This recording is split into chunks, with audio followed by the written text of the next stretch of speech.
Hello and welcome to another episode of the Fourth Down Fiasco, your go-to podcast for all things football. Welcome to season 3, ladies and gentlemen. We are so excited to be here. Today is going to be myself, Jordan Pryor, as well as my co-host, Tanner Vinsky. Say hello to the people for me, Tanner. What up? And, with season 3, we've been talking about the European Football Alliance, not to be confused with the European League of Football, because I almost messed that up when making the intro earlier. But the European Football Alliance, the EFA, had their week 2 slate of games. And it was a good time. The games were pretty competitive up until about the fourth quarter, which is about what we suspected. So Tanner and I are going to just go ahead and dive in. Excuse me, I got a little bit of a frog in my throat at the moment. But Tanner, do we want to – you actually watched the games live. Which of the two would you prefer to break down first? Let's just go in order. Well, I guess actually they kind of were playing at the same time, which was interesting that they only had 2 games and were playing at the same time. I don't understand that logic that much, to be honest. I would think that they would try to tier them so we could watch both games. But I ended up watching more of the Paris Prague game, so I think let's just start with Nordic Tirol. What's it called? I was kind of hoping Danny would be here because Danny watched that live and I watched Paris Prague live. But I did go through the highlights and stuff, so I know what happened in Nordic Tirol. And it was a very interesting game because the way that Nordic played defensively was very impressive through 3 quarters of football.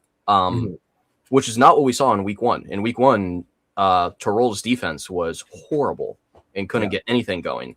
So it was a massive breath of fresh air to see the Raiders Tirol defense go out there and just kind of put up a fight for the majority of this game. And you know how games are when the defense is on the field for so long, eventually the fourth quarter, the wheels are going to fall off. And that's kind of what happened here. Because going into the fourth, it was 19-10. So, I mean, that's a 2-score game. Technically, it's a 2-score game.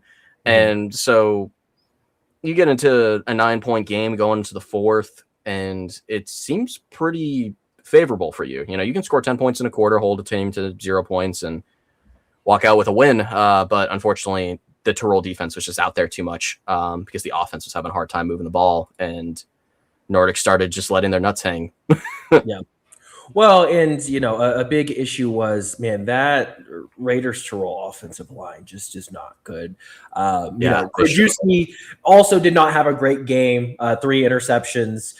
He was sacked twice, but, the amount of QB pressures that they had on him, he was constantly hurried. It's just one of those unfortunate situations of this is what we've talked about with the homegrown talent, right? There's a reason why Raiders Tirol has historically, at least since we've been covering, American football in Europe, why they've been struggling. And it's just that they just don't have the big bodies up front that they need in order to be successful.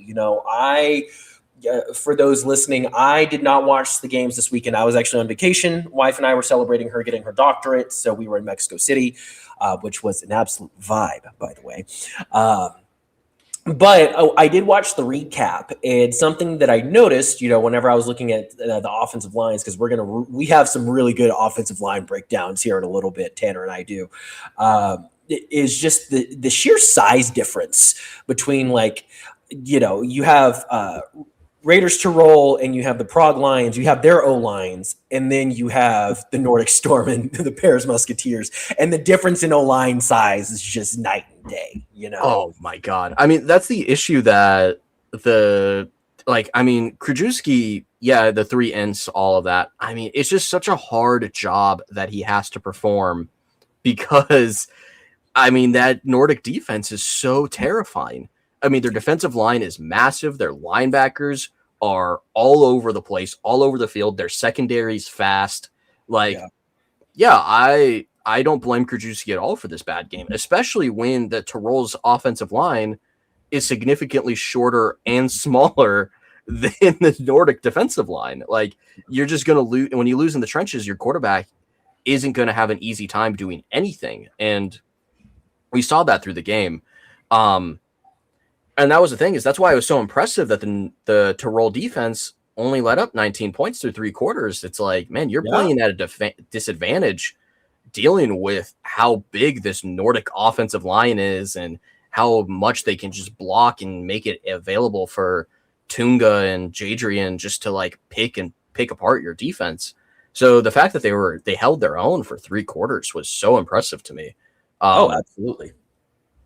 And yeah, I mean, just that Nordic offensive line, man. Oh my God. Like it's going to be so hard for opposing defenses to really stop this team from breaking away, because you have probably arguably, I don't know, second best offensive line in the EFA. It probably best. I mean, it's close though. They got some trees on that offense. Yeah, but like you have these massive dudes that are having such an easy time making their blocks, and then you have the best running back in Europe and the best quarterback in Europe. So it's like, yeah, when you have this just insanely staunch offensive line, what is the defense going to do to limit the 2 best playmakers in Europe? Like it's a really tough ask. Well, and right now, Bo is playing like he might be the best wide receiver in the EFA too. Oh, he's playing ridiculous. Like he's so good. Yeah. Doing all kinds of stupid stuff out there. So yeah, when you have a trio like that, man, just, best quarterback, best running back, and arguably, if not one, then probably 2 best wide receiver in the league. And then you factor in the fact that, yeah, dude, I was just so amazed, just the size difference in the lines. And, going back to what you were talking about with Nordic's defense too, their defense looked pretty solid this game. And something that I saw that I feel like we didn't point out enough, like on social media and like even the announcers, at least in the recap that I was hearing, is the sheer size of the Nordic Storm's defensive line too. That, I mean, they've got, again, just the height they have on these guys, bro, is just ridiculous. Like, it's not even some of these guys. It's more just like, hey, they're 6'5" and they might be a little lean to be a lineman, but because they're 6'5" and they're just super freakishly strong, they just have all the levers that they need to be able to just throw people around. But especially whenever you're a defensive lineman, I mean, just the amount of hands that you can put up because of the sheer size that they have, the verticality that they have as humans is just, you can't teach that. You literally can't teach that. No, it's just, and it sucks because you really can't recruit that either, especially with the way that the rules are currently set up. Either your country has the trees or your country doesn't have the trees. And I do hope that we eventually get to a point where I still like having the A tags, but I really do think that the E versus homegrown stuff is going to have to go for some of these smaller franchises, to have any shot, because just statistically speaking, I mean, the Nordic countries have some of the tallest people in the world. They have some of the largest people in the world. It just wouldn't be fair to say, hey, yeah, we're going to take some of the biggest, largest people in the world and put them up against, these smaller European countries that statistically, like, they're just average people are just smaller, I think it's hard though, because so much of the allure of European football though is the fact that they have homegrown talent, right? Yeah. Like, that's where you get into the double-edged sword, where it's like competitively, yes, the homegrowns make it very hard for like the Czech team, like, like Prague, like Czechia just isn't that deep into football. Realistic, like they just aren't, not compared to the German guys, not compared to the Nordic guys, not compared to the Austrian, and they're just, and even French, like French football in France is way bigger than it is in Czechia, and they're always going to struggle because it's not a massive sport. But there's the hope that one day American football takes off in Czechia, and then all of a sudden you got these young Chechen guys getting really into playing football, and they start popping off. And I think a way you help mitigate that, and I think the EFA did that, where they were like, okay, Czech, let's increase the Czech Republic's homegrown territory. Let's give them Poland, let's give them Slovakia, let's give them these countries to help them get a little bit more talent. And it has helped a little bit, but it's still so hard to compete when the Nordic Storm, their homegrown territory is Denmark, Sweden, Finland, and Norway, which are the biggest guys on the planet. Yeah, literally the biggest guys on the planet. Like, I think they also get Iceland probably, which you know, if you watch Game of Thrones, you know who comes from Iceland. So you got people that are like that, which I doubt they get many players from Iceland because it's just such a small country. But regardless, you got the potential of you get American football to pop off in Iceland, and you're getting some big boys. So exactly. I love the idea of like the homegrown talent. I think maybe I think something that could be interesting is based on your standings is how many E's you get. I think could be a very interesting way to go about it as a league. So like if you were the worst roster in football, if we're not going to do a draft instead of getting the number 1 overall pick, you get 10 E's. And then if you were the second worst roster, you get 9 E's. And the third, you get 7, 6, so on and so forth. That could create some parity, but I could also see that becoming an issue where it makes it harder for roster building. I don't think there's a super clear-cut answer, obviously, which I think is the struggle that they've kind of run into with some of the competitive balance of the new teams and the new franchises. But I think there's a lot of interesting ways to explore it. And I hope as we see, like let's see if Prague, you know, only wins 2 games this year. I would love for them to try to implement, okay, let's restrict the amount of E's that the top teams get and add more E's to the bottom teams. Or, you know, if you are the 2 worst rosters in football, you get 5 A's instead of 4 A's or something. Yeah. I think playing around with the imports like that could give a lot of hope to the Prague Lions to be like, well, yeah, we sucked last year, but we have 3 more E's than the top roster and we get an extra A. All of a sudden, we still have majority Czech players, but now our O-line might be a little bit more competitive because we can do all 5 E import O-linemen and things like that. Yeah. Or, you know, I will give a slight bit of credit to their flagship. No, that's not the correct term here. Their sister league, the AFLE. The I import, I think, is brilliant. And I think that the I import could be very useful for a team like a Prague of like, hey, you get 2 I's this upcoming year. And, you know, if I'm Prague, then okay, I'm going to go to one of these, you know, just like how the Nordic countries are some of the largest men in the world. There's also a couple of African countries that have some of the largest men. Yeah, give me some Nigerian O-linemen. Bro, give me some Kenyans out there. And I'm talking West Kenyans, not East Kenyans. You know, not the marathon Kenyans, the O-lineman Kenyans. Yeah. And so, I think that could also be something super beneficial. Or, hey, I mean, I know that there are some really good Japanese American football Canadian players. Yeah. Some Canadian players. Yeah. Like, Mexican players. Yeah. I think that there are ways for you to get around it. Cause it's just so hard to watch. Cause I'm watching, you know, Raiders Tirol and Prague both, they're giving it their all. And I'm watching these players and they know where to be too. You know, like I was watching, this is more in the Prague game, but I was watching a couple of their linemen get burned. And it wasn't that their linemen didn't know where to be. Their lineman just wasn't big enough, you know? Yeah. And so they're just getting pushed backwards. Manhandled, Yeah. And it's like, what do you do about that? You can't do anything about that, you know? Well, and and I think an I import, like that's my favorite thing from the AFLE. Like I wish the EFA did the I import because the I import is so, I mean, you get like from some of the talent from the Japanese leagues, you get some of those guys in Prague. That could be night and day difference. And some of the Canadian guys. Yeah, exactly. And man, the issue with Prague is you look at the Prague roster and you're like, they're so close, you know, like you look at Prague and I like that QB play I see from Henderson. I like their running backs. I like their receivers. I like a couple pieces on their defense. Their defensive backs get torched sometimes, but they do have talent in the defensive back room. Yeah. They just need to not be on the field constantly. Is the issue. Because like any defensive back, you put them on the field for the majority of the game, they're going to get burned. Guess what's happens? They're going to get burned. So, and I think the same is true for Tirol. You know, if we can just have a couple extra pieces in Tirol, because I think Krajewski is going to be really good at this league. Like I'm still high on Krajewski.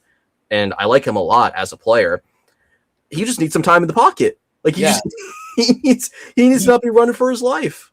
Yeah, he needs to be able to, whenever he does his drop back, to actually get that third step down before he's having to take off, you know? Yeah. It was so hard to watch the Tirol offense because you see such flashes. Like their running game is so impressive. They got a QB who is very great at throwing the ball and has great accuracy and can move around effectively. And it's just like, if their O-line could keep it up, like they could be scary, Yeah. Exactly. They're just not. They're just not. Yeah. Because, I mean, in this game, it was 19-10 going into the fourth quarter.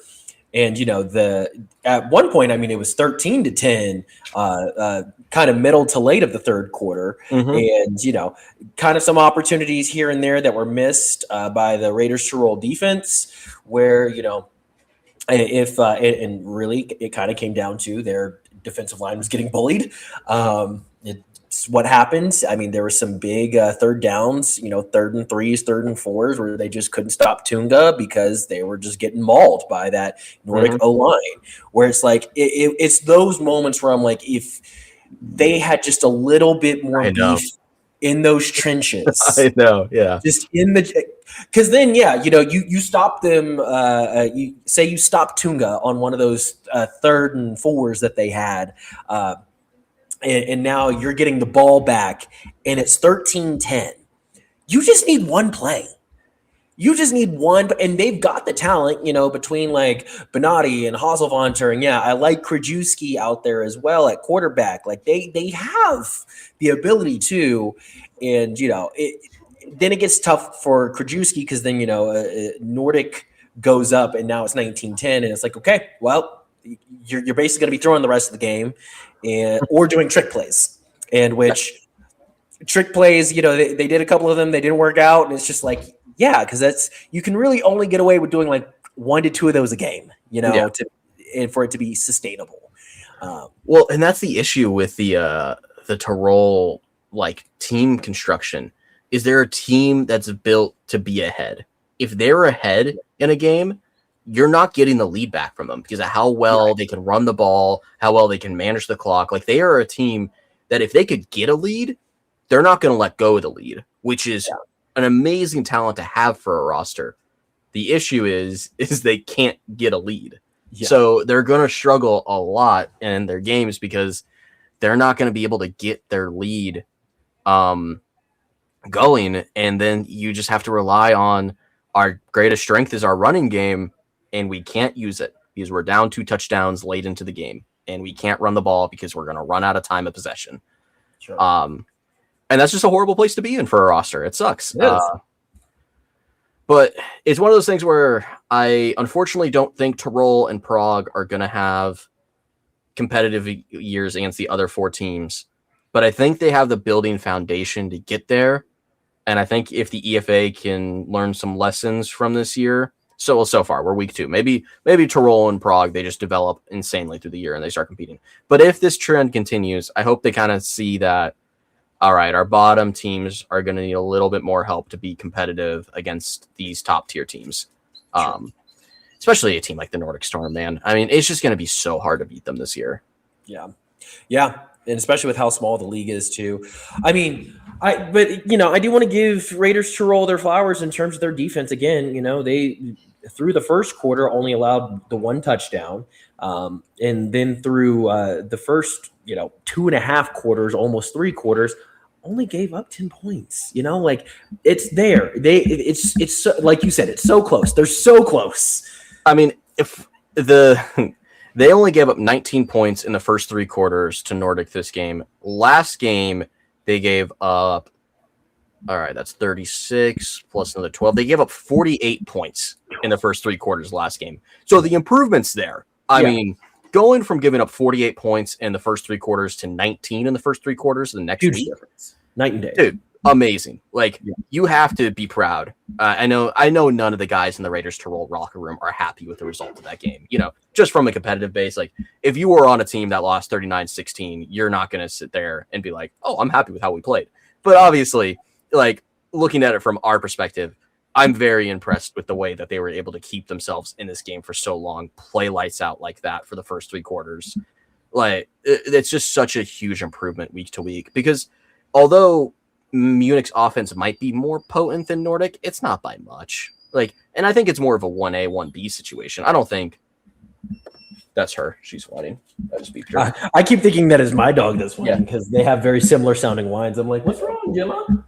Yeah, no, I heard her just briefly and I looked over there and she's So my grandma's got turtles down here, and she has become obsessed with the turtles. She has become obsessed. So I usually put her away, but I forgot to today. So she's having a good time looking at the turtles. Regardless, I think Nordic and Munich aren't that different in offensive talent. I think they're pretty similar to one another. So it's not like they just got an easier matchup. The defense actually did just play better this week. Yeah. I think both Raiders Tirol and Prague both played much more competitive games this week. I did see an interesting stat for Raiders Tirol. We're talking about their defense and just the defensive lines, just size disparity, right? They didn't register a single sack this game, which is huge. Yeah, and only 2 tackles for loss. Yeah. So you can't win football games like that, and that's not on them. The offense didn't really help them out either because the offense really had some short drives here and there. But going to the Nordic Storm and their and them as a whole this week. I don't think I have enough great things to say about the team. Yeah, where do you start? I guess there was the one interception from Jadrian Clark, But towards the end of that game, Jadrian was just kind of plain dude. He was kind of just that Bo touchdown. I can't believe one of the Tirol guys didn't go up and punch somebody. I'm surprised that. I was surprised. A great restraint by the Raiders Tirol, because if I was on that defense, I would have been pissed that happened, because they're just up. The game's practically over. There's a minute and a half left. They should just run the clock out, call it a day. Instead, Jadrian just lets his nuts hang and throws it 50 yards into the end zone in triple coverage, and Bo just comes down with it. And you're just it's just such a gut punch to the Raiders Tirol, having that happen. I love it. I think they should do that every game. I think that's amazing content. You're here to entertain, and you entertained. You entertained for sure. But they got to be careful, because a more competitive team, if they do that against, I don't know, maybe Munich, if they throw up a garbage time touchdown, they might go over there and start a fight, or maybe the Parisians. We know that they like to protest. Yeah, the Paris. Yeah, well, to be fair, that Paris team likes to fight. Yeah, whatever we shit on the Paris Musketeers, they're ready. If we shit on the Paris Musketeers, I guarantee every guy on that roster would say, "Put me in a room with them." Put me in a room with Tanner after the shit he said. Let's see what happens. And it's I love that. I love that. Yeah, exactly. It's great energy to have. So I don't know. Nordic's got to be careful when they play Paris. Maybe don't be doing the disrespectful things, because you might get a couple of Frenchmen coming to attack you. Might get popped. I do want to shout out. So obviously defense did pretty well overall.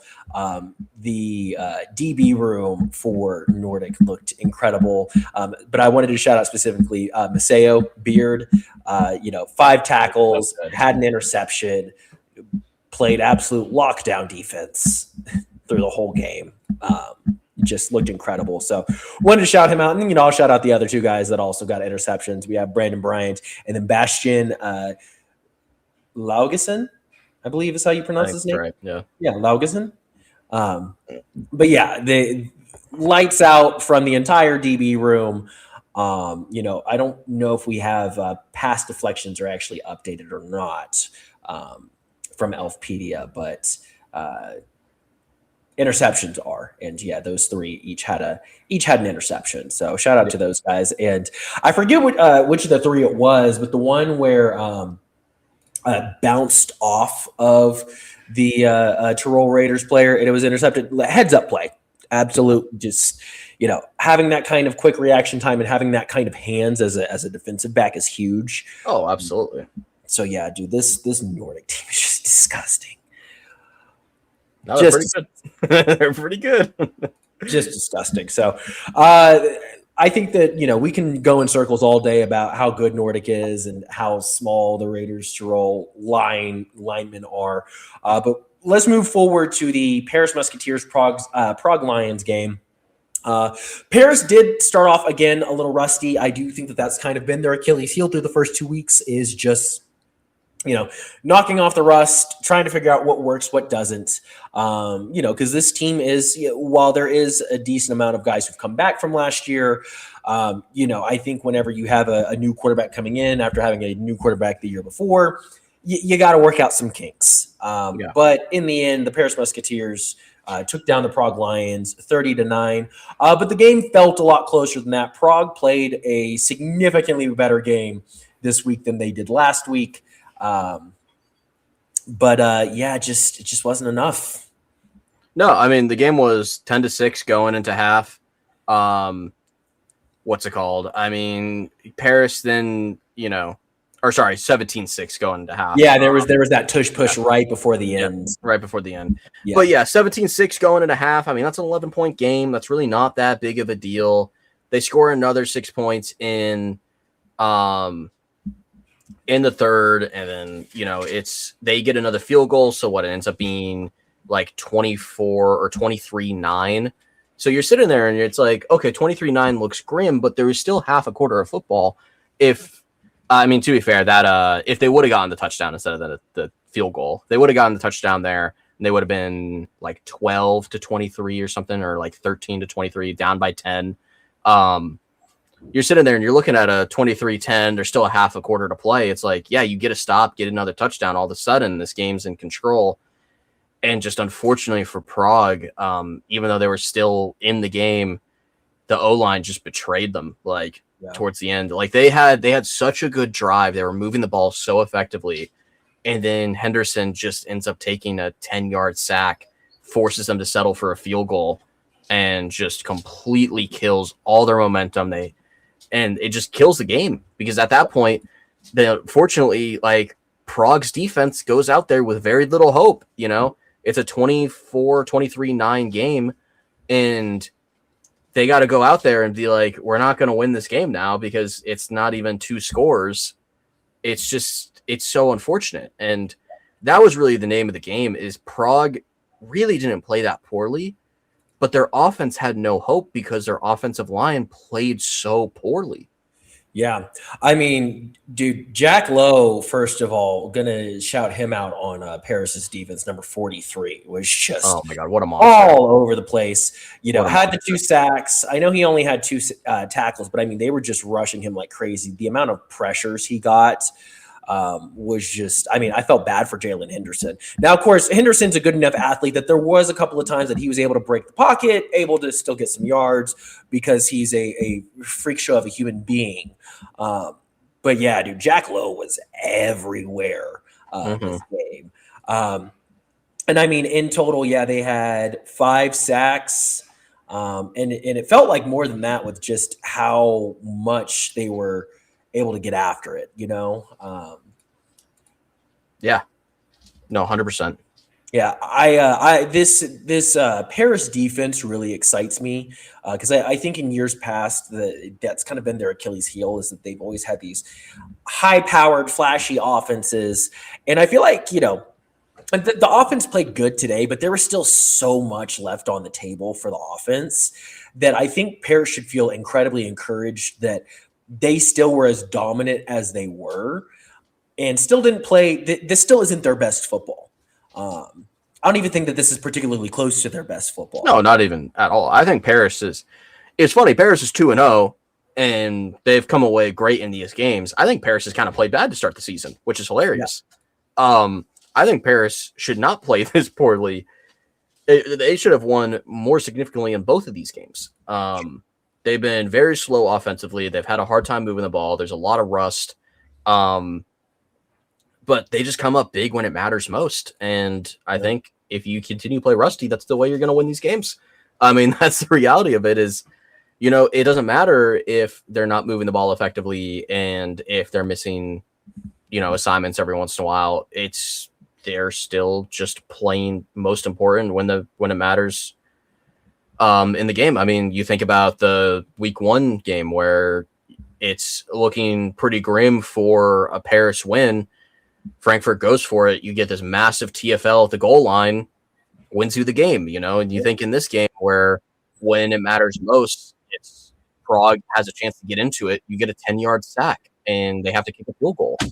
And it's moments like that where it's just Paris comes out on top because they make the big plays. And if you can continue relying on the big plays to happen, which I think this defense is capable of, you can play rusty and you can get away with not playing your best football. Yeah. Agreed. And I mean, I think obviously it helps to have, Jack Del Rio as your head coach, having have an NFL experience. Yeah. Yeah. A literal Super Bowl winning coach, on your team. And, something that we talk about all the time on this pod. And while I will say, like, this game from Paris, I won't call it ugly. Last week's game from Paris was ugly. But being able to win grimy games is such a great important skill to have. That is you can't quantify that. It's never quantifiable, but it is something that if you have it, it makes you so much more dangerous than others who don't, right? And so, I'm looking at like their rushing attack. It's so even. Bafunda had a great game, 84 yards, had a tud. Kandar, a little less impressive. I think more so just because he didn't have quite as many rushing attempts, but still had 50 yards. Zach Edwards, our boy, had 40 yards and a tud. He also had 2 tuds through the air. And this defense, again, I can't say enough good things about this defense because this Prague Lions offense is good. I know that their O-line struggles because their O-line is just undersized. But in terms of the skilled players that they have, this Prague team is good, And, I think about the touchdown that Willie Patterson threw. Like, that is something that we've seen with this roster before of what they can be because they do have the weapons to be able to do stuff like that. Willie Patterson, I can't say enough things about Willie P. I mean, he is one of the most electric wide receivers in the EFA, hands down. I love watching Willie P play. Like, it's ridiculous. He's so dominant when he can get open space, and like, he's not a massive guy, but he uses his body so effectively. Like, he can just destroy people that are trying to block him. And the way he can he's so impressive. And that's why if they could just give Henderson a little bit more time to find Willie P open, like, they really can beat anybody with how dominant Willie P is. It's just they need to give him an opportunity to be a game wrecker, which has been really hard these first 2 weeks. Yeah. Oh, absolutely. And I mean, you mentioned Henderson as well, like the sheer athleticism of Henderson. There was a play in, I don't remember which quarter it was in, because I'm watching the recap, but they had flushed Henderson out of the pocket. There's a guy who's literally grabbing onto him, and Henderson underhands the ball. Yeah. And they ended up getting a first down from it, whichever receiver he hit. They ended up getting a first down from it. But I'm like, but that is an example of if you can just give him more time, he can do some pretty incredible things if you let him. Oh, he's a gamer. Yeah, he's a great quarterback. And I mean, you saw that scoring drive that Prague had where they got the field goal. I mean, just the way the offense was cooking once they got into rhythm was beautiful. I mean, they were just dotting up the defense. They were finding open spaces. They were able to just completely dismantle this staunch Paris defense for a whole drive until their O-line gave up. And again, the O-line's probably gassed. They have to block these massive dudes on the Paris defensive line. But it's their Achilles heel right now. And if they could just get bigger dudes on that line and give them more time, or the guys on the line can just give like Henderson just a little bit time, like just even a second extra time, he probably can find the open guys more often and actually help him by giving him a little bit of a run game. Because that's the hard part about Prague right now. They can't run the ball. Yeah, at all. Well, and I mean, that was the big issue with that drive. That was a field goal that they were on like the 1.5 yard line. And they know that they can't run. And so they elect to pass instead. And then there's a sack and it just derailed the whole thing. And, that sack given up by our soon-to-be, we'll talk about it here in a minute, but our Mr. Fiasco, like that truly was kind of what took Prague out of this game because it was 7-6. It was the second quarter, about midway through the second quarter. And number 58, it's Daniel. I don't have his last name handy. Daniel Bilasomni. Yeah, Bilasomni. Sorry. Again, we're giving you Fiasco, which is unfortunate because we're butchering your last name. But it is Bill. I think it's Bill Nasonmi.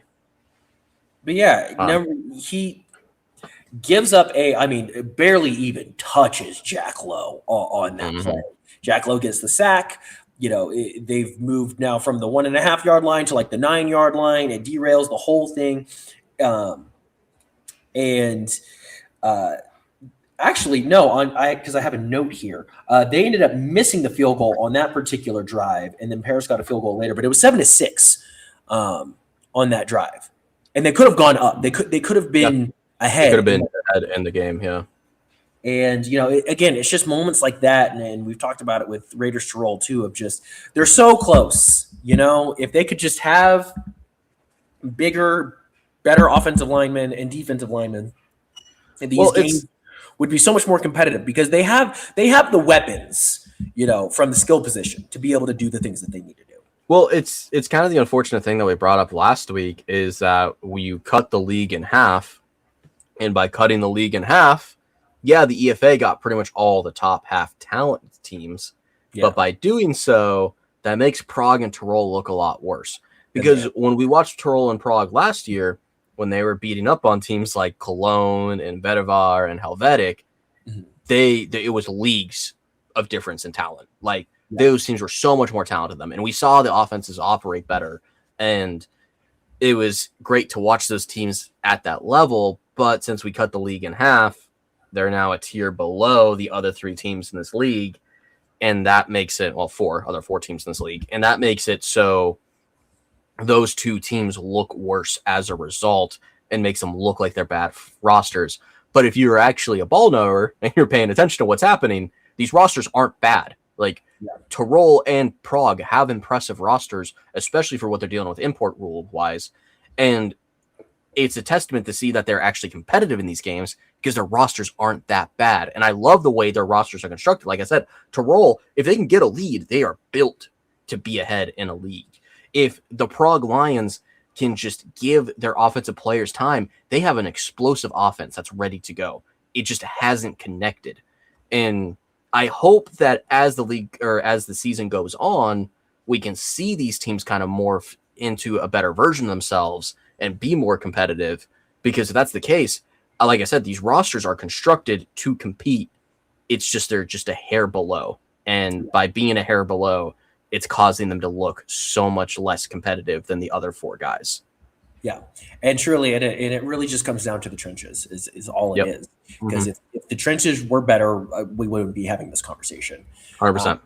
But I think that leads us into a perfect segue into our awards for the week. So yes, there's no surprise because we already said it, but the Mr. Fiasco award does go to one Daniel Bilasomne. Is that how you said his name? Correct? Bilasomne, one of the 2. Number 58, I believe, on the Prague Lions. Just wasn't a good day at the office. Gave up 2 sacks, if I have it correct here. Actually, he gave up 3 sacks. Yeah, and the big sack was the one that was on the 2 yard line in the fourth quarter.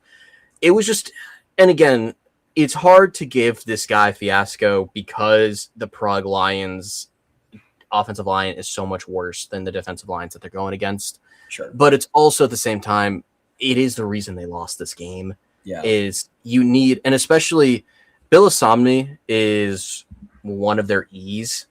Yeah. This is the guy. He's also one of their bigger guys too. And so for him to have such a hard time, for it to be such a bad day at the office, so to speak. Yeah. When at least from what I was looking at on the footage, it looked like he was probably the biggest lineman that they had. He is. But Paris kind of took advantage of that and said, okay, well, we're going to put Jack Lowe on you, who is not big, but is super fast and shifty. And dude, and it was a great call by Del Rio. I mean, it was really just great defensive planning because it's like, okay, you attack their biggest dude. We're not going to attack him through the trenches. We're going to bring in a linebacker in pass rush, and he's not going to be quick enough on his feet to stop him. Yeah. And we saw that, and they abused the shit out of him all game. And it's hard because when you look at the reason that Prague's offensive line was so poor is because the side that Bill Nasami was blocking was just constantly exposed because Jack Lowe was just so much more athletic and so much more explosive than he was on the line. Yeah. Yeah, agreed. And, with Bill Nasami, even the handful of times that he did get hands on guys, he's still not quite the same hulking size as some of these other linemen that we've been talking about. And so, there is something to be said about, if you are a bigger, slower offensive lineman and they keep putting the little guy on you, but hey, you get that one hand on him and you lay his ass out, he might hesitate a little bit the next time he comes at you. For sure. And that just wasn't the case. There was a couple of times where he was able to put hands on the likes of Jack Lowe and others, but just wasn't really moving him the way that a guy his size should be. Absolutely. And, if I'm a smaller guy and I'm going at a bigger guy and he's giving me everything he has and it's really not that bad, I'm kind of hyped. I'm like, oh, word? Okay. I'm going to keep going at you then. And so just a rough day at the office. I hope that he has a better week next week. Do you have pressure stats over there? Like, do you see how many pressures you give up? There's no pressure stats. I had to. I literally for the sacks, like you had to go count sacks. I had to go count them. So no, I wasn't able to count all the pressures. I did look through his reps though. I mean, I think it was at least 20, and this could be hyperbole. I did watch the game though. I talked to Matt about it. Matt, I think, also was in agreement about that many. It's regardless, even if you're above 10, like 15 pressures in a game, what are we doing? So it was just a lot of pressure on Henderson. And again, if we could just give Henderson a little bit more time to cook, he could have cooked the defense. And if you're giving up close to 20 pressures in a game, that's tough from any offensive lineman. Again, you're not giving up 7 sacks like I forget what game that was, but there was a game a couple years ago where I think it was an Atlanta guy got 7 sacks on somebody because the guy was just terrible. It was on the Dallas Cowboys. Oh, was it really? Was it really? Okay, yeah. I couldn't remember the game. I remember it wasn't that great of a pass rusher, is what the crazy part was. It wasn't. But for whatever reason, we just was that Taco. Was that Taco Charlton that gave up all those? No, Taco is a lineman. He was defensive guy. That's all right. I forget who it was. I think it was like a high drafted Dallas dude. I remember it being crazy. Regardless of that, we don't need to bring up trauma. It's sorry about that. I didn't realize it was Dallas. That's my fault. Okay. But still, it's not a complete disaster because again, it could have been something like that where he gave up just a plethora of sacks to the other team. But still, giving up that many pressures, it just makes the job of the offense so much harder than it needs to be. And sure, as an import, you gotta hope to get back in the weight room, use your body a little bit better, and hope that next week you're not making your job that hard for your opposing quarterback or your team quarterback.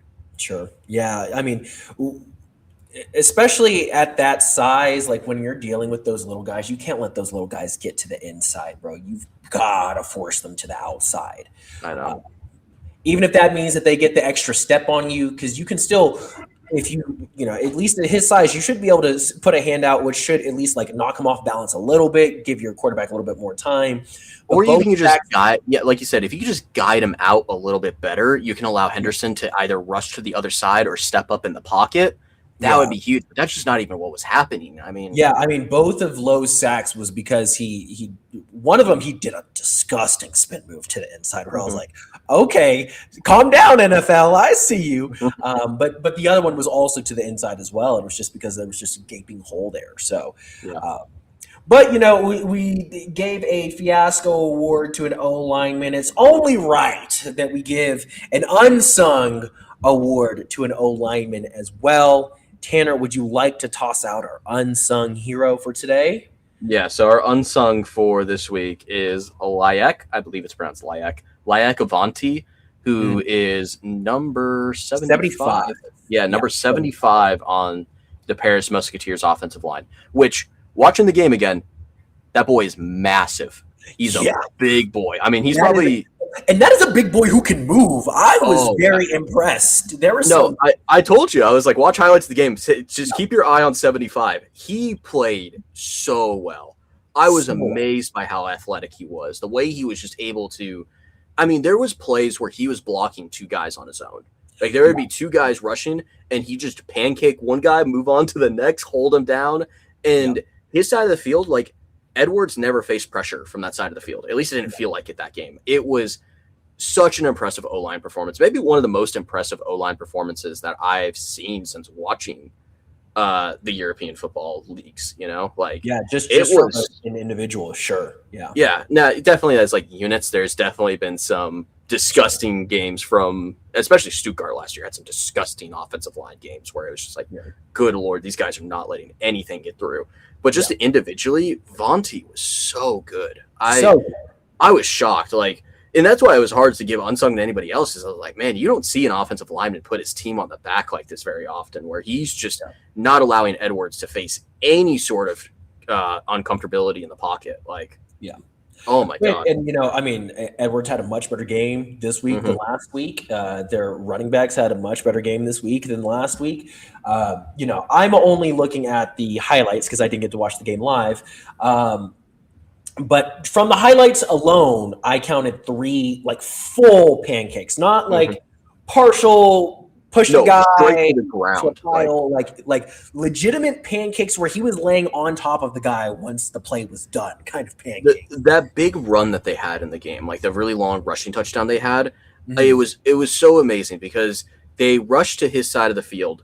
He goes down, he pushes one guy to the ground, runs with his running back up the field, gets another massive block, and then they're gone. And it's just, if you're a guy that's big, that can move that quickly, to give your guy 2 blocks to open up a touchdown, like honestly, it should count on his stat sheet. Like that should be a touchdown credit to him for sure.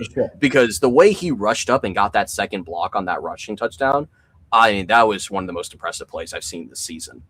Yeah, just an absolute dominant performance. And to your point, exactly the amount of times that he'd hit one guy and would knock, it may not even be a full pancake, but would hit one guy, kind of knock him off balance. And then he's like swinging around to just go hit it. Like he was just like, all right, I'm going to be a heat seeking missile. I'm going to be just a wrecking ball of sorts. And if you are wearing red, I'm putting you on your ass. I'm putting you on the ground, yeah. And I respect the shit out of that kind of football. I love the tenacity.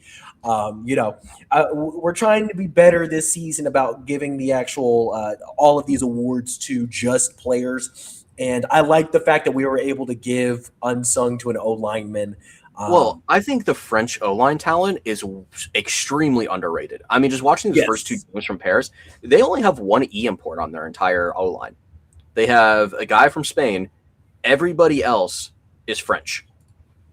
And you look at that line, those are some big boys they got in that line. So I think, I mean, as the Paris team develops, they might just be able to have homegrown talent on their O-line. They might be as good of having O-line or homegrown O-line talent as the Germans and Norwegian, or the Jordans and Nordic and Austrian teams do, which is extremely impressive. Like I didn't think France was. I wasn't familiar with their game. I apologize. It's as much as I can say. Like I didn't think the French O-line talent was there, but holy shit, man! Like people need to start signing Frenchmen for their O-lines. Like they need to start using E imports on Frenchmen. Like sure, because the fact that like they're just able to build this whole line out of entirely French guys, besides, like I said, 1 Spanish dude. I didn't think that was one of the things when I was looking at the league, or when I was looking at them at the beginning of the season, I was a little worried about it. I was like, man, they don't got any E's on their O-line. Like that might be a struggle. Could have been more wrong. Well, not hold my beer, hold my wine, if you will. But yeah, I did look it up, and Prague didn't get a single sack the entire game. Makes sense. Makes a lot of sense. Yeah. And there were 4 tackles for losses total from Prague, which I'm surprised that there was that many, just based on what I saw. But yeah, no sacks, and Zach was able to kind of do what Zach does, and, was able to step back in the pocket, deliver strikes, and whenever there was an ounce, an inkling of a little bit of pressure, was able to take off because there was some gaping holes from our boy Vontae, where he was just able to just kind of step up and go. So shout out the O-line from Paris, but specifically our boy Vontae, because that was a hell of a performance. Yeah, if we could buy jerseys, I'd have a Vontae jersey tomorrow. That's all I'm saying. You know what? We might have to reach out to Paris and get it. Yeah, dude, those new Paris jerseys are I know, they're pretty sick. They're pretty sweet. Yeah, big fan of those. I love this Paris team. I mean, this Paris, I'm so excited we get to watch this Paris team every week, dude. It's probably my favorite iteration of the Musketeers since they've become a team. Agreed.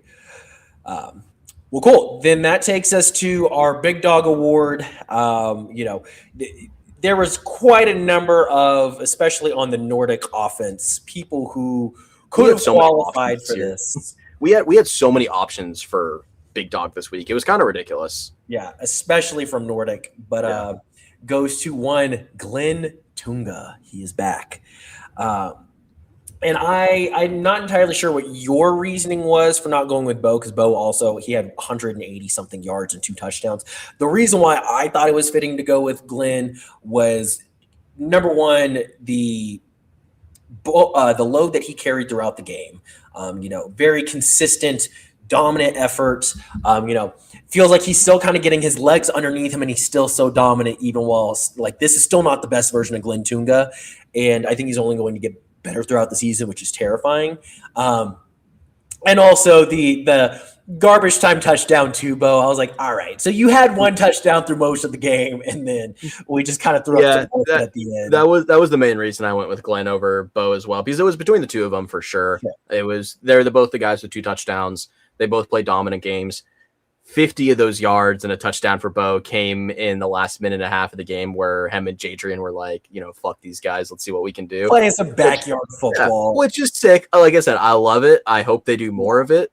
But Glenn just was dominant the whole game. Yeah.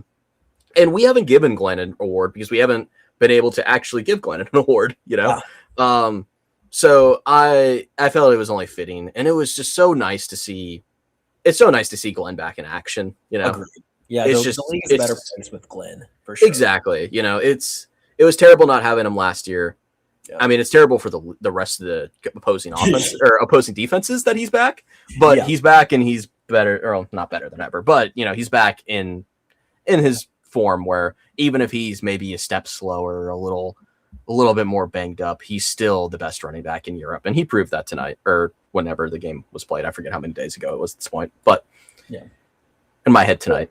And there was a particular play, and this is something that doesn't show up on the stat sheet, but there was Jadrian faked a check down to Glenn Tunga, and half of the defense bid on, and I understand why they bid on it, because it's Glenn Tunga. But half of the Raiders Tirol defense bit on the fake check down to Glenn Tunga.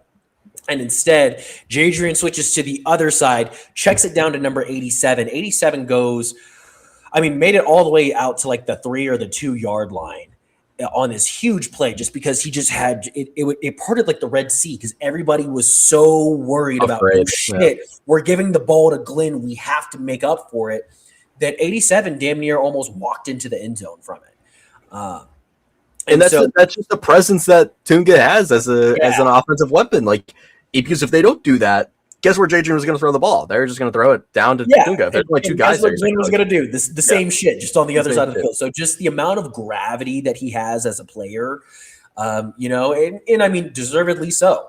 The league respects him. They also fear him, but truly, that play was just pure respect. It was for sure. All the Raiders Tirol players have seen the game film going into the game, and they know, hey, if there's anyone on this team that we absolutely at all times have to try to stop, is Glenn Tunga. It's number 7. They bit, and it was a very well called play on Nordic's part. And and I am glad that they did end up following up. It was like 2 plays later, they did like a little bootleg out to 87 so he could get his touchdown. I'm like, okay, I'm glad that y'all, because I was like, is he really going to go? It was like a 55-yard play. I'm like, is he really going to go 55 yards and get his touchdown? Let him go, get into the end zone. So they did. But yeah, dude, that was my favorite play from the game, just because, as I'm watching it, I'm like, that entire play opened up because Tunga just has so much gravity to him. It's almost like how, with Steph Curry on the Golden State Warriors, if anybody sees him open, everybody crashes. You see 3 dudes run out to the perimeter. Yeah, and then he just kind of does just an easy little bounce pass to Draymond for a little layup or something down in the paint.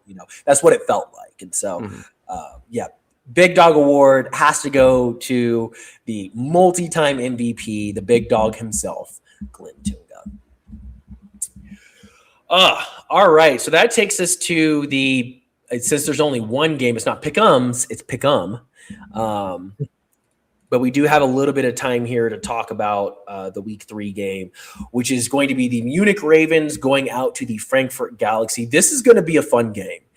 And I feel so bad for Frankfurt. Yeah, no, I do too. So I'll go through and we'll do the same way since we've been doing ELFpedia's pick'ems. And shout out to ELFpedia for everybody out there. If you haven't been doing the pick'ems, you should do the pick'ems. Absolutely. I'm still number 1. You know how it is. Okay, just slight flex. A little bit of a flex, yeah. Went really well last week. The only thing I missed on was the projected margin for Paris and Prague, but got everything else right. So this week, listen to you didn't get the 110 to 10 game right, but we don't need to talk about that. Yeah, we don't need to talk about that one. We don't need to worry about that one. We'll just pretend that never happened. Regardless, for week 3, we got Munich going out to Frankfurt. Should be an awesome game. So who do you got? It sucks because it's like I really do think that Frankfurt's going to come out swinging because they're going to be pissed. They left something on the table last week. Man. In my heart of hearts, I know that the correct answer is the Munich Ravens because the Munich Ravens are, if not the best team in the league, the second best team in the league. We've talked about them in Nordic this whole time. But I can really just see a pissed off Frankfurt team finding a way to win an ugly game. And who do you have? So I got Munich. I do think it's going to be a competitive game for pretty much the whole round. I think Frankfurt's going to come out swinging. I don't think they want to go 0-2. So they're really going to give their all to Munich. But I just think the talent discrepancy is big enough that even if Frankfurt gives it their all, I think Munich, as long as they play disciplined football, they should win by... I think that they're going to win by 10 points. If I had to put a final score on this game, I think it's going to be like 34-24. I can see something where... or like 35-25, something like that, where I could see something where it's like a 27-24 game. Frankfurt just, they score, make it within a field goal. Munich gets the ball back. They go up, they score again, make it 34-24. Frankfurt doesn't hit the end zone again. I could see like it's competitive all the way down to the wire. Munich gets a touchdown to put it away at the very end. Making it, again, giving a lot of fire to people on the other side saying, well, look, it wasn't a 1-score game. But I think in reality, this game's going to be 1 score until the final minutes, most likely. Agreed. Yeah, I think defense for defense, Frankfurt is almost as good as Munich because they have a phenomenal defense. Oh, I love their defense. I love their defense. I just don't know if they have enough firepower on the offense. And I also worry about, even though Garbers looked pretty okay in his first week, he definitely had a great rookie performance. I still worry about their offense being able to keep up in these games. Love their O-line. I mean, I just got to mention that. Their O-line's I love the Frankfurt O-line. But a lot of their rest of their offense, you're dealing with some question marks.